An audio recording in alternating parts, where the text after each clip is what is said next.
Hello, in this video I want to show you how to increase manpower in Age of History 3.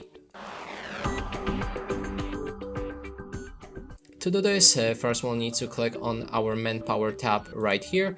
Then you'll be able to find all of the provinces you own. You can increase their manpower with the gold and legacy points. You can see the prices right here.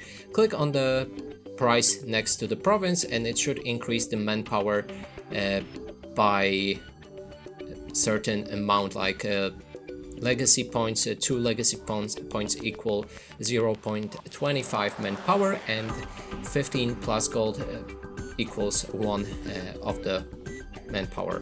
And that's it for this video. Hope you like it. Please consider subscribing to our channel, leave a like and a comment below.